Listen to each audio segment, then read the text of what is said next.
It's my great pleasure to chair the panel today, and we have really great panelists. Thank you very much for choosing our panel, because obviously competition is high.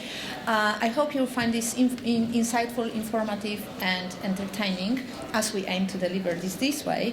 I'm also very, very pleased, because this panel is very close to my heart in terms of diversity, because we'll have some women on board of this panel as well, so that is really great. So, without any further ado, I would like to introduce. We were asked to sit in an order of what's on the screen, but I don't see an order on the screen, so we will just go with our own order.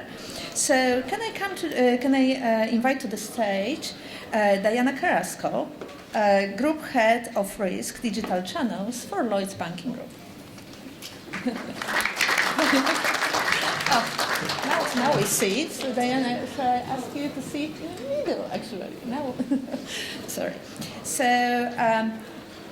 I would like to keep with the order now. So can I invite to the stage again Ashim, whom we saw with a wonderful keynote before. Ashim Banerjee, who is the CEO of IDmission. And last but not least, my great pleasure to invite Natasha Vernier, who is actually head of financial crime at Monzo Bank. Thank you.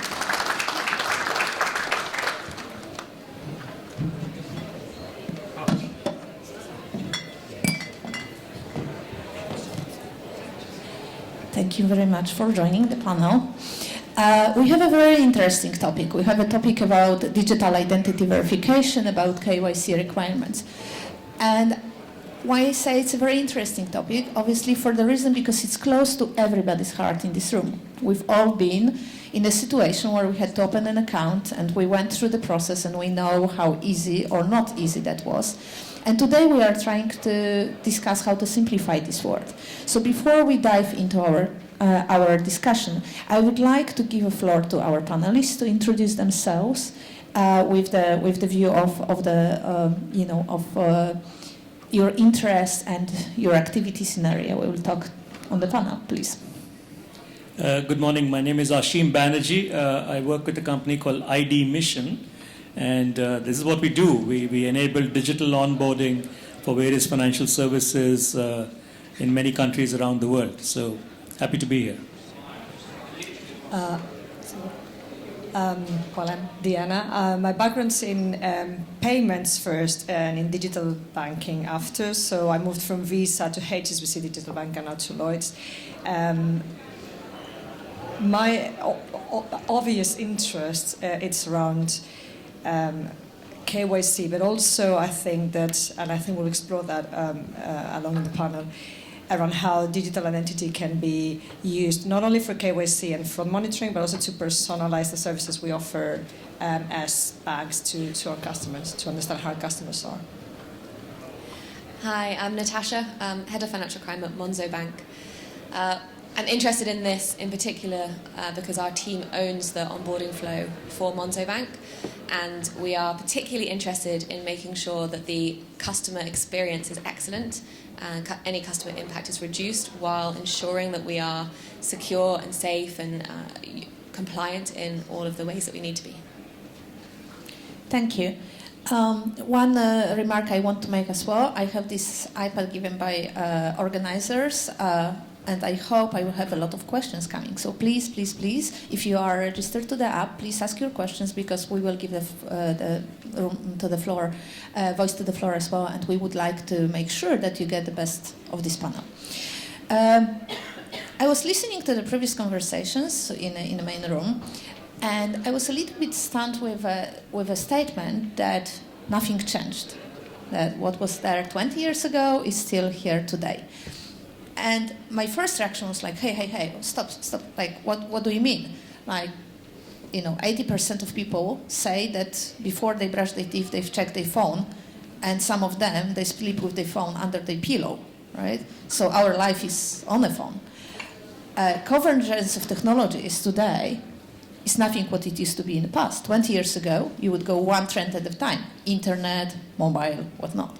Today, you don't know where to turn.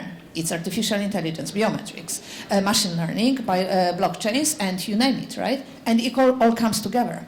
Gosh, it's a big headache to understand, like how to use all that, right? That's changing.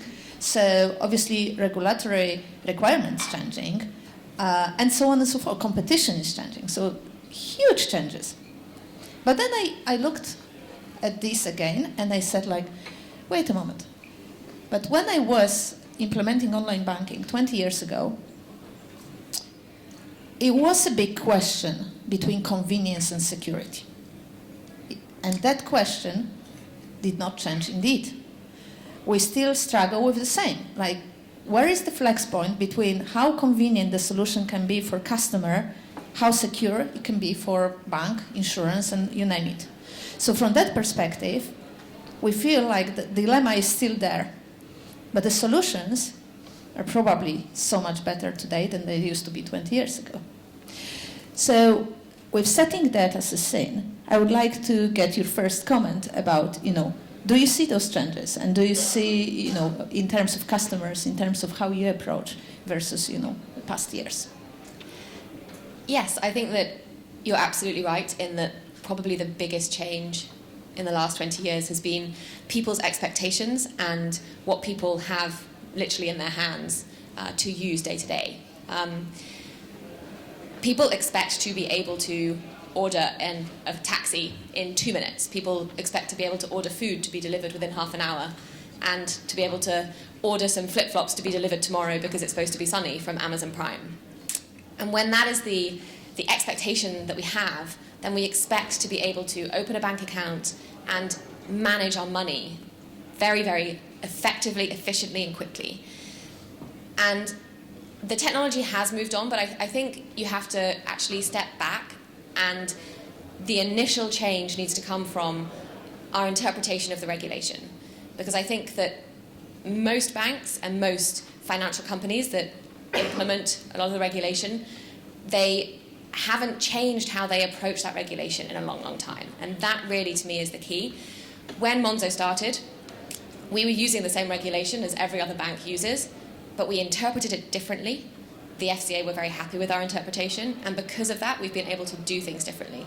Others are now doing that as well, so of course there are other examples other than Monzo, but I think we have to start off by looking at first principles at the regulation and seeing how do we actually interpret this, and then what is out there in terms of technology that we can use. I really like this point, and I operate in many markets around the world through my career, and I must say, there is this advantage of UK market because what I experience, regulators in UK market are actually working with the industry, and they really, they not just in a controlling function, but they really, forward thinking in that sense. So I'm not surprised that the Monzo picked the UK as a market to do it. But obviously, you started from the scratch. You started from the beginning. It's easy, right? Now let's look at it's a Lloyds group, right, with the long history and with a structure, from the organizational point of view and everything. And now how easy it is to implement change like this and that thought process like this in a big organization. Diana? So you're talking about legacy now, right? Yes. So when I hear people say that things have not changed, it also shocks me. So Lloyds Banking Group is a fantastic example for that. You all know Lloyds Banking Group for being like a very historic bank in the UK. Well, now it's the largest digital bank in the UK with 95% of the transactions happening on our mobile app. That's a huge change, especially coming from where we're coming. And I have to link with what Natasha was saying. It's because customers' expectations have changed.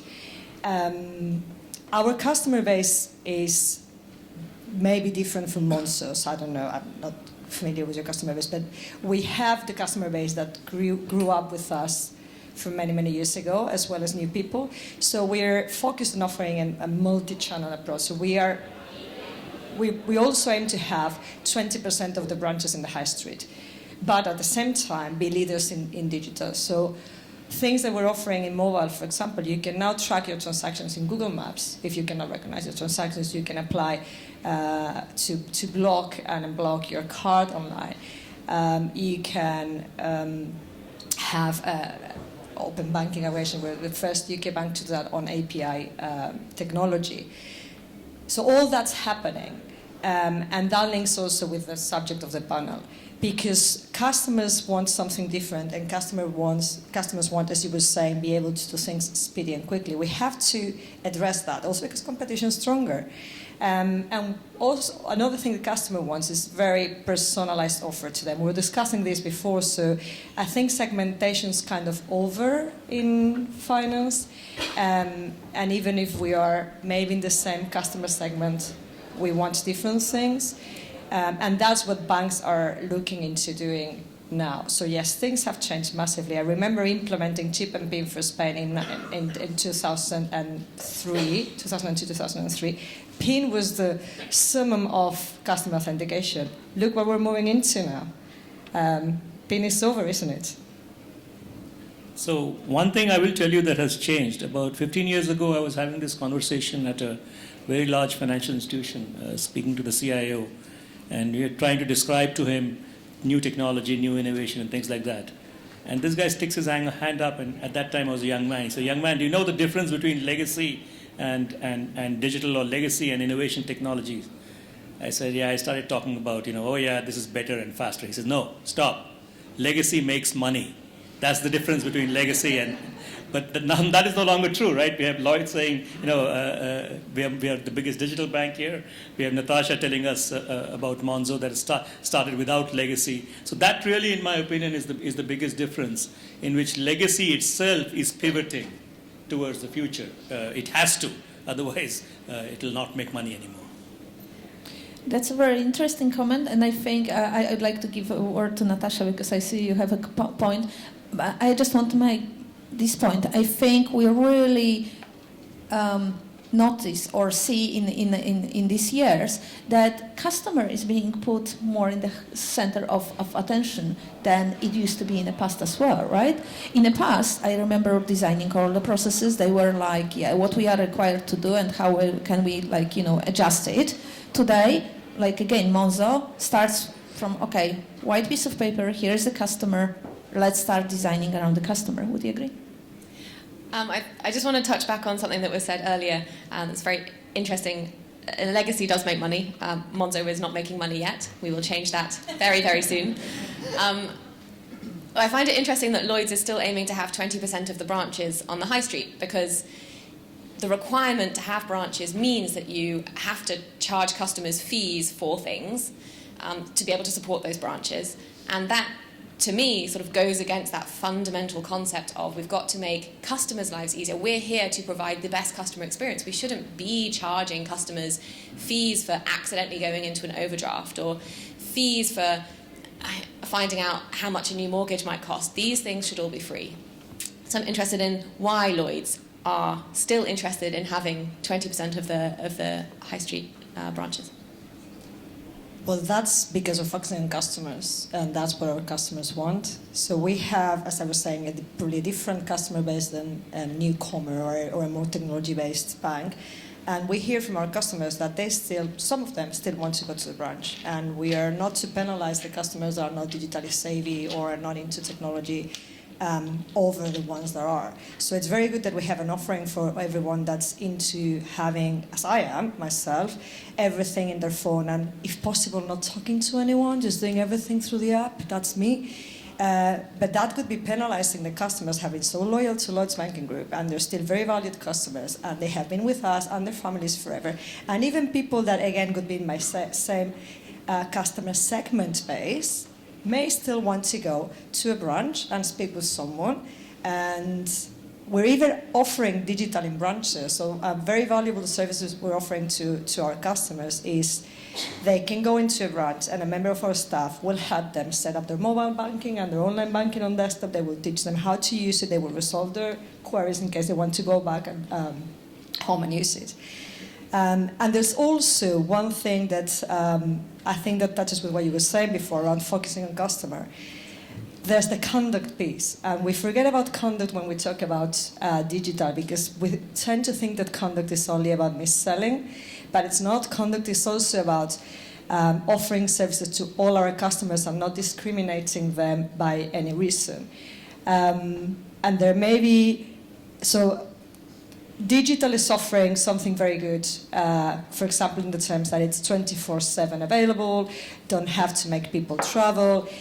Thinking of potentially vulnerable customers, say if you have a mobility issue, digital is available for you. But at the same time, there are other potential vulnerabilities that digital is making bigger, and we have to make sure that we're also offering an alternative for those cases. And I really like this conversation, and I think the common theme here is about what's the future of branch and how they're gonna look like, right? Because if we think, and I know that a lot of banks and insurance industry is looking at Amazon, for example, as the inspiration for many solutions. If we look at Amazon, they were online, and now they're going again offline with either Amazon Go, but also with the bookstores being offline with all the online activity equipment in there, and it's interesting to see that customers want this seamless journey, right? And they want to decide whether they want to engage offline, online, etc. So I think the future. The question is rather the future of those branches, and are they branches as we know them for 20 years, the same cashier, etc., or are they serving some other functions which we see like co-working space and other activities that are being added in the branch? So the concept is different. However, coming back to our point of onboarding, right, whether this is in branch or digital, etc., right? So I wonder when we're going to get back to the topic. It's all very interesting, but this was supposed to be about KYC. Yeah, that's where we're coming back. I hope you noticed that. So yes, so now I would like to talk about the requirements of KYC, as you mentioned, Natasha. The approach is very different, or the interpretation is very different, and so the solutions are very different. So again, I would like now hear about some real case examples, which you can share about how you addressing the KYC with the new technologies, please. Okay, first. Yeah, so we do a process very similar to the one that Ashim talked through in his presentation. So we request selfie videos and photos of photographic government-issued identity documents from our customers. We find it to be particularly useful actually at many points beyond onboarding. So things like PIN recovery, things like investigations into customers. We have picked up a lot of potential human trafficking or sexual exploitation cases by reviewing videos. It's also a really good way to, Ashim earlier was talking about manipulating his passport and how difficult it is to pick that up. And it, in theory, would be very easy then to have the same person manipulate multiple documents and open accounts with multiple documents, perhaps in different names. But actually, by gathering those selfie videos, it's possible to implement very, very quickly in a matter of days, using open source technology that is out there, some facial recognition so that you can stop bad actors actually signing up more than once. So we have found the benefit of using this digital onboarding to go far beyond just providing a really quick and seamless customer experience and a very secure one, to beyond the onboarding experience and providing benefits throughout our relationship with the customers. That is very interesting. So, Ashim, I would like to ask you. You are in 60 markets. You are offering your solution to a lot of customers.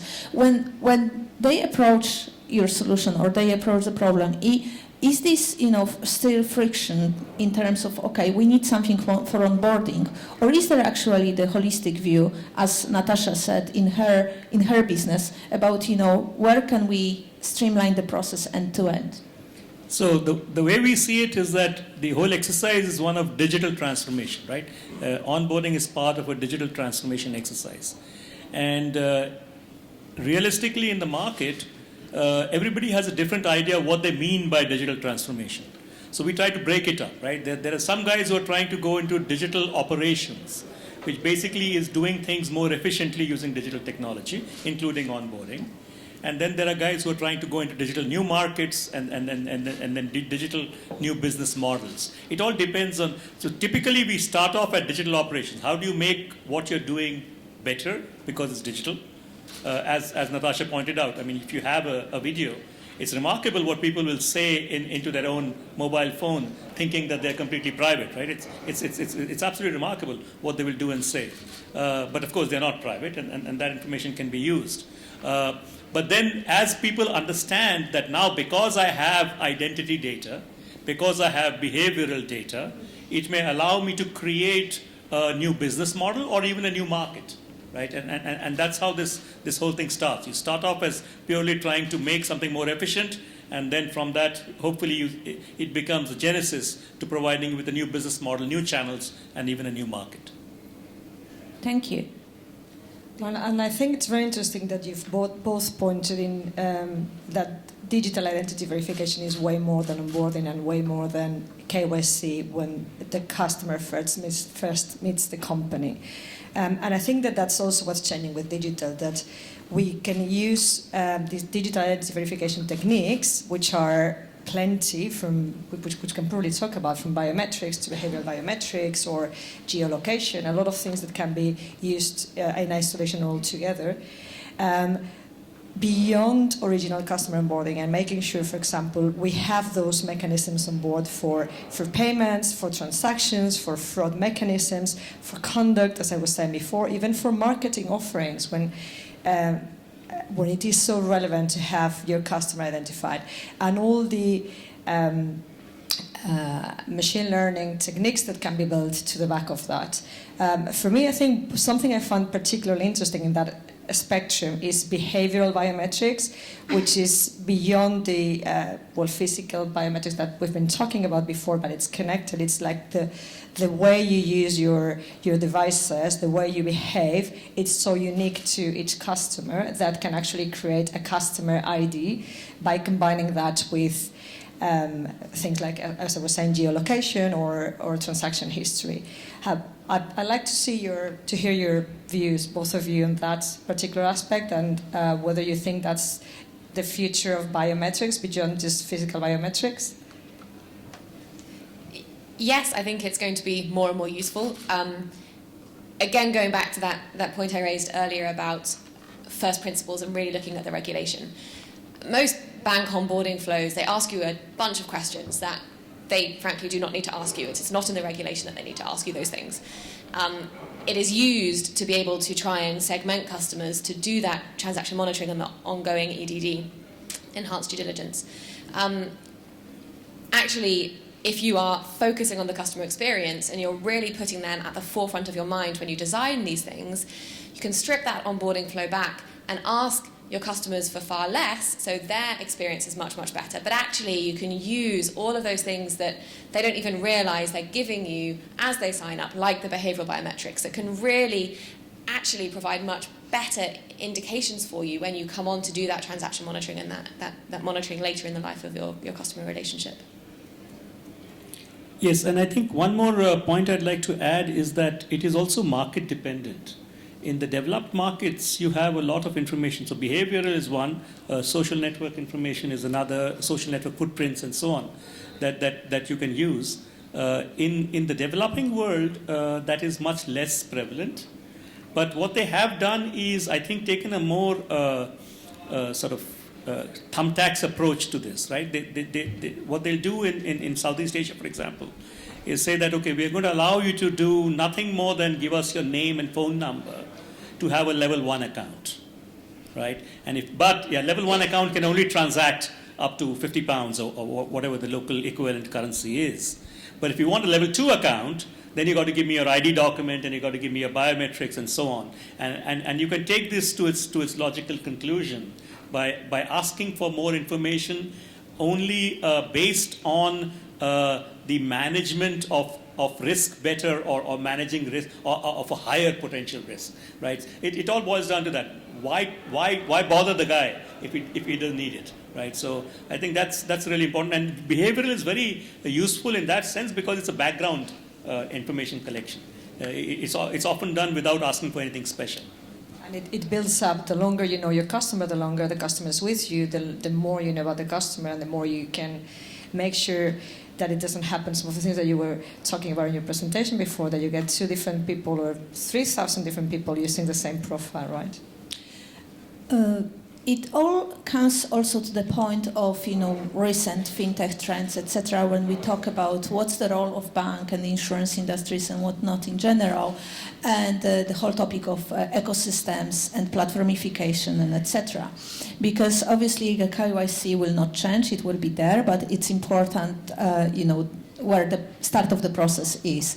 So my question is, especially to you ladies being at the bank side, do you see also extra services being provided by the bank as the, being the center of KYC for all the other activities in the ecosystem?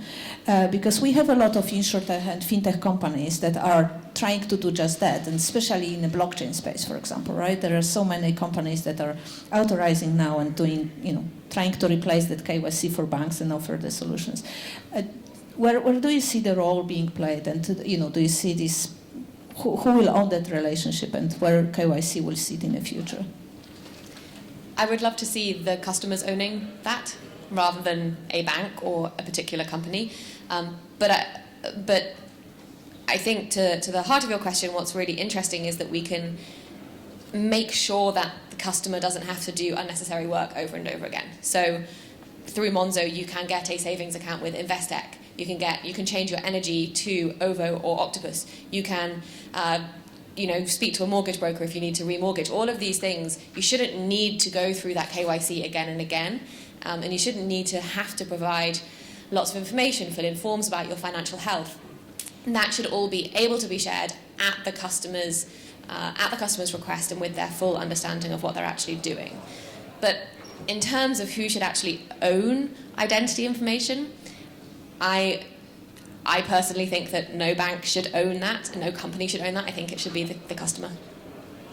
Own, yes, but validate and authorize. It's really where it starts, right? And obviously it will streamline the process, but is the industry and regulators are all in the space that if I authorize myself with bank number one, can I take it to the other banks? Yeah, if I can just finish quickly, I think that in theory that's very interesting, and probably my bosses at Monzo will tell me off for saying this, but companies can get too big. We've seen it with Facebook and all of the problems they're having with their data protection. When a company has that much information about that many people, they can start to have huge impacts on the world. They can ruin democracy, and we're starting to see that with these huge companies. So probably my personal view and not Monzo's view, that I don't think that's a good idea. Diana, you had your point? Well, I think we're sort of seeing a shift in the market towards something like what you're defining with open banking. So open banking is the first regulation that's come to the market where customers don't have to have similar parallel relationships with different banks for one single purpose. And it's very early days, and open banking, it is what it is today. But I do see there's a potential evolution of that when a single onboarding journey could be used for different banks. Where I see a bit more of challenge, though, it's with the credit rating. Because each banks have their own sort of views on that and what they want to use towards, especially particular lending. But I think in terms of identification and KYC onboarding journeys, there's a potential that there are sort of joint efforts. The same as we in the payments industry, we've seen a huge change in the last, say, 10 years towards having all your payments in methods in one wallet, and that's what open banking is doing for banks. So I do think that there's a potential for it. And who owns that? Well, I think it will be probably quite democratized. Can you say that in English? It will be quite federated. I think that open bank is already showing that it is the customer's choice which bank they want to use as their kind of gate into all their banking accounts. And probably many banks and many non-banks, but say, as you said, insurance companies, post office potentially in the UK, could be offering those services, and it would be up to the customer to choose which one to go with. When I meet the boards of banks and talk about different innovation, and including also biometrics and others, I see two streams of conversation. One is the boards are already taking this for granted. We need to change the process. The others are looking at this still as a competitive advantage type of a thing, like, nobody on the market does it, so if we now do selfie and everything, it can be competitive advantage. Do you see the same, and do you agree with it? It's still really competitive advantage, or is just must have on the market right now, and those who are not looking really in the innovative ways like biometrics, etc., are really missing the point here already? My experience tells me that when companies innovate just because others are doing it, they tend to fail because they're forgetting the customer. So I'm all pro innovation. My whole career has been around disruptive change, innovation, digital. But each company needs to know who their customers are. What can they do for them? Yes, but also is it relevant for the customers? It's not about doing things first, doing things better, doing what others are doing, but making sure that what you're offering is what the customers need and want. And the key word here is relevant, I think. When we look at the market and we see how many things happened, and in the press we read a lot about KYC and AML, obviously it must have impact on boards as well, and reservation towards implementing those solutions, because there is a risk averse towards relax the requirements too much, so that it's really putting risk on the bank. So how to kind of get to the bottom of it and break that silo and convince about innovation, but it's still keeping this in a risk space. So how when you started with Monzo, right? It was like everybody was on board with challenge. Yeah, we're very much a technology-first company, so it wasn't a question so much about whether we would innovate. That was why we were here, I suppose. So I don't know if, Ashim, you've seen companies change over the years that you've been trying to sell to them. Is it easier to sell to them now? Are things changing in that regard? I think it is. For example, 20 years ago, everybody would have their own email server. Right now, no one would dream of making an email server when Google, Microsoft, all these guys are available. So more and more, the idea of technology as a service is much more prevalent. It's much easier to have the door open for you when you go in with a technology sale. I would like to go back to one point on identity and who owns the identity. It's kind of important. The model that exists today in many countries is that the government owns the identity, which I think is probably the only model. And in these markets, so for example, Mexico, India, Pakistan, the governments have created the database. A lot of companies using blockchain and things like that have tried to become the KYC intermediary between the customers and the banks and the financial institutions and the government. And by and large, this has been swatted down very, very heavily. In every country that startups have tried to create an identity bureau where using blockchain, whatever, I know of no instance where this has succeeded thus far. So the financial institutions still have the ability to collect and own, quote unquote, the identity, as do governments. But thus far, at least, I haven't seen any successful, many attempts, but I haven't seen any successful identity bureau being set up by a startup, by a technology company to sit in between those two. There are, of course, the other identity bureaus, Thomson Reuters, LexisNexis, Experian, and all these companies that have identity information, which is used very often as part of the onboarding process. But I think the government still retains the monopoly on identity, and as far as their own customers go, the financial institutions have the same privilege. Should we trust our governments to do that for us?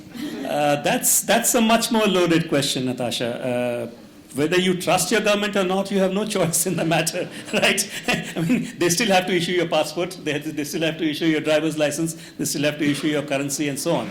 So it's almost moot. You have no choice. And I also think we need to differentiate between who owns the identity and who owns the identity verification process. which is kind of what we're discussing here. So yes, we'll still rely on passports, ID cards, but there are other features of identity that we can use to identify our customers. And we've been talking about behavioral, we've been talking about geolocation, we've been talking about biometrics. All those points also configure who we are, the transactions that we do, where do we spend our money, how do we use it. That's part of our identity, for a broader identity than just the... Exactly, and in the jargon, the differentiation is between identification versus verification, right? So if someone's claiming to be Ashim and they're presenting an identity document, and then all you need to do is verify that this person is indeed the person on that identity document, as opposed to being identified from scratch, and that is the sort of differentiation here, which that identification, the birth certificate, can only be issued, at least so far, by governmental organizations. Let me ask the audience. We don't have any questions in the app, but let me ask the audience. There's a question over there, so, and another one. So let me give you a floor.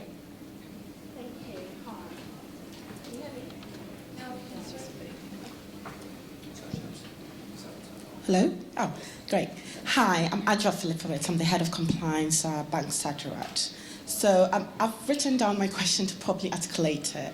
I'm interested to know what experience you have with different customer types, specifically corporates that may be in high-risk jurisdictions. And from a due diligence or EDD perspective, is this approach forthcoming, especially with some relevant individuals linked to corporate customers that may be deemed prominent or high risk? Monzo is currently only in the UK, so it's probably one for you, Diana. We're all in the UK. So. Oh, I see. So from your perspective, your experience is specifically from the UK. We do have customers from different nationalities, of course, and coming from different places, but Lloyds set up their target in making Britain prosper a few years ago, and that's where we're focusing on. Okay. So is the question related to entity diligence, or is it individual? Well, so as part of entity due diligence, Right. you've got to identify and verify relevant individuals. Exactly. And from a, based on your risk-based approach, from a high-risk jurisdiction, etc., I wondered how that impacts those kind of customers. Are you able to use this approach? Yeah, so our customers also sign up entities Right. in Southeast Asia and in the Middle East. Typically, the entity onboarding process is distinctly different from the individual onboarding process, right? Because an entity may have multiple individuals who are beneficial owners of that entity. An entity may have records, deeds, certificates of issuance, and so on. That all need to be collected. It's a much more involved process. Number one. Number two, the beneficial owners of the entity, the KYC needs to be done just as they were individuals. So that works quite well. However, for entity validation, there are separate bureaus. So just like you have Thomson Reuters, etc., that do individual validation, there are bureaus that do entity validation. So you can send them, entity numbers and so on. And so it's a big package. And typically what we do is we do a risk score. We take all the inputs from the various vendors, put it all together in the risk score, and then our customer decides whether or not the risk is something they want to take. Thank you. And that makes sense. But I think specifically I wanted to know the individuals linked to such customers, corporate entities, that may be, in a high-risk jurisdiction or a PEP or something. Are they forthcoming in this approach? The technology tries to make candor less relevant, right? So if your IP address is from Nigeria, we'll treat you as a different risk category than if your IP address is coming from Singapore, for example. So all of those, Perfect. yeah, exactly. Okay, that makes all sense. of those things are taken in. Thank you very much. Thank you for your question. Here's another one in front row, please. I'm Andrew Bunn. I'm CEO of iProve. We're a global genuine presence assurance company. Outside of the UK, to what extent, in particularly in Europe, do regulations impede the adoption of new digital KYC technologies by, for example, enforcing legacy, high-cost, high-breakage solutions like video calls, for example? To what extent is that a blocker on progress towards faster, cheaper, easier solutions? I don't know that it's a blocker. So, talking about the video calls, Germany, for example, that is still progress from where we were, and all of this is about iteration and trying to find good customer solutions in the regulatory landscape that we have to play in. So, yeah, I think that any progress that we can make is better than, turning up at a branch and having to fill in 20 forms. So, not sure. I don't have much experience beyond that as an example, but I think that any progress is better than where we were. So, specifically in Europe, the European Commission has for some years now established a digital agenda to look into things like that, and have a big project around digital identity that they're exploring now, a high-level expert group, as you probably know. Because it is a problem trying to find that balance between proper security and customer convenience.